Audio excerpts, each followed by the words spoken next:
Everyone, just wanted to let you know the SIP drill press that I purchased, that you will have noticed in the previous video I mentioned had a wobbly bottom, has now been resolved. They sent me a flat one, which is great.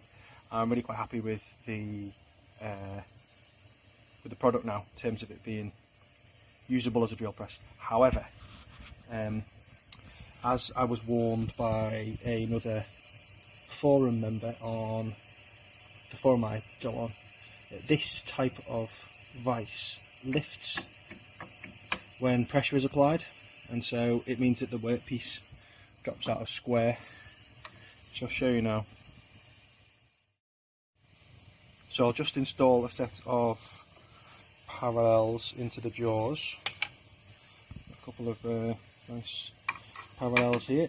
Now you'll also notice at this point another problem with this vise is that there's a big dip just where you don't want it, because you can't put parallel on because it'll drop in, so that's a bit annoying. So you have to sort of sit the parallel off, which means it kind of wobbles underneath, which isn't entirely useful.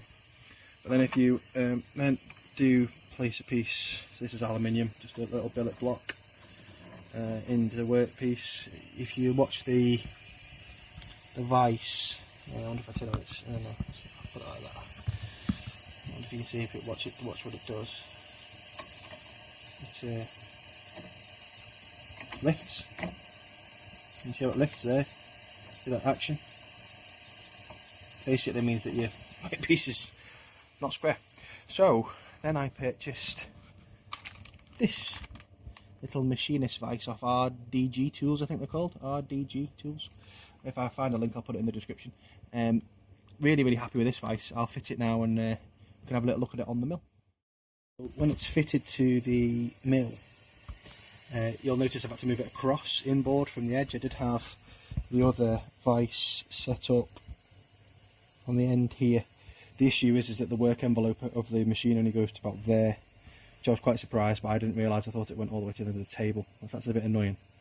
But it turns out the work envelope of the machine is about to there, it's about there, and then there's actually a little bit of additional Y motion here that the table isn't covered by, which is odd.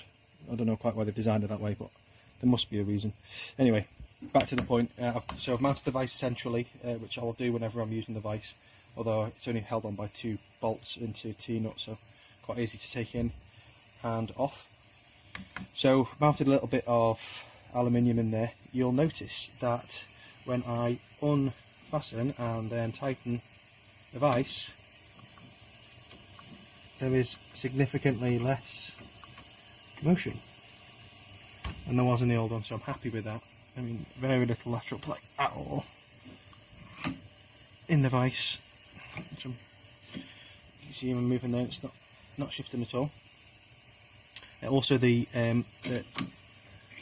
vise jaws have a nice little edge on, so they act like a parallel would. And also, which is a really nice feature which I didn't notice when I bought this, is that actually if you look around the back, those 2 holes have got Allen heads in, and this jaw face can be taken off and replaced, which means I'll be able to make soft jaws. So I'll be able to make my own soft jaws for the specific part I'm machining, which would be really handy. Not that I'll be doing a huge amount of that, but it's just nice to be able to know I can, because both of the see the holes there and there, and then there and there, yeah, both of them could be replaced. That's excellent. So looking forward to trying this out. I'm just going to try and screw up a piece of stock. It's my first task after cutting out the bandsaw yesterday. Excuse the mess of the garage, but there's the bandsaw there. So just getting to grips with all these new pieces of equipment. Quite enjoying myself. Looking forward to trying to machine a small piece of billet. So I'll let you know how I get on squaring it up. Thanks. So I've just finished squaring up that piece of aluminium. I did it all manually using the coordinate readout on the X, Y and Z axis, and I'll just look at the vise. Quite pleased with the finish. I don't know if you can see that, it's quite good. The longer faces aren't so good, I have to use the end of the mill obviously for those. Not such a great finish. Possibly would have tried to use, I used the end to face that, and I possibly should use the side of the mill, because when I use the side of the mill for the end pieces, because I haven't got enough Z height to put them in that way and machine the top from above, the finish was really quite good.